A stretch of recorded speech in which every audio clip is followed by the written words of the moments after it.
blue dude, blue moon, kinda mysterious, shaded with someone I'm not really into. Do you need to fix it? One of the hardest things about being an artist and selling your work to the public is the lesson learned that you cannot determine your value as a person based on your sales. As a creative person, you have like these ebbs and flows in business, right? You have a series in your life where the paintings or whatever the creative application is just spills out of you without really even having to think about it. And then you have other times in your creative process where it's a little bit more forced, maybe not necessarily a struggle, but forced. And being able to go past that area, not get stuck, and just know that it's not forever. I do not value myself based on my sales. Just because something isn't selling, or I have a slow month, or even a slow year, it doesn't mean that I am less than. It's such a hard thing to separate ourselves from our work. In this makeover,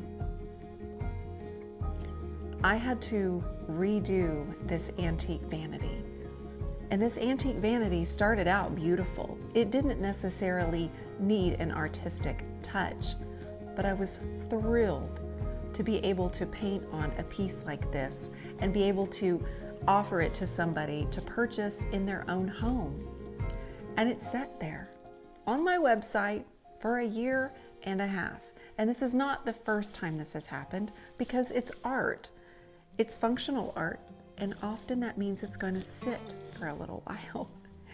It's a very hard lesson where we start to beat ourselves up, and the rhythm of knowing this is just a cycle, keep going, keep painting, it takes a little while, and maybe a lifetime to really understand it. Now, in full honesty here with you, I had a big idea for this vanity, and I wanted to create a wildflower garden all the way around it. And essentially that is what I've done. And Matt was filming me. At one point, tears were rolling out of my eyes. And I was so saddened that I was painting over something that I was in love with. I already expressed this creative application all over this piece of furniture. I was already in love with it, and I had named it Old Blue Eyes, and nobody wanted it, or at least that's what my mind was telling me. Nobody wants this. So having to paint over it was kind of just breaking my heart. And even though I was excited about a new opportunity to create this wildflower garden, I really didn't want to paint over it. But I'm an artist and I sell my work for a living. And so swallowing my pride and really not getting stuck on my ego of, how could nobody want this? Reality of it is I want to sell it, and I want somebody to have it in their home. And yes, if I sat there for 2 years or 3 years and kept it in storage and just waited, I could do that. But I was also very excited about doing something new with it. And although I've been painting furniture now for 14 years, and I've painted just about anything on any canvas, I still struggle with that. I still struggle with getting caught up in identifying myself and my own value and getting that tied up in something that I've created. And they are separate. There's no room for ego in art or in creativity. And that's where I want you to also realize that it's okay to walk away from a project, take a break, consider some self-care. Maybe go roller skating.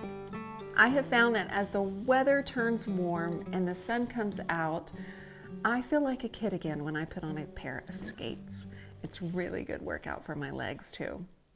So we loaded up and we went to the park.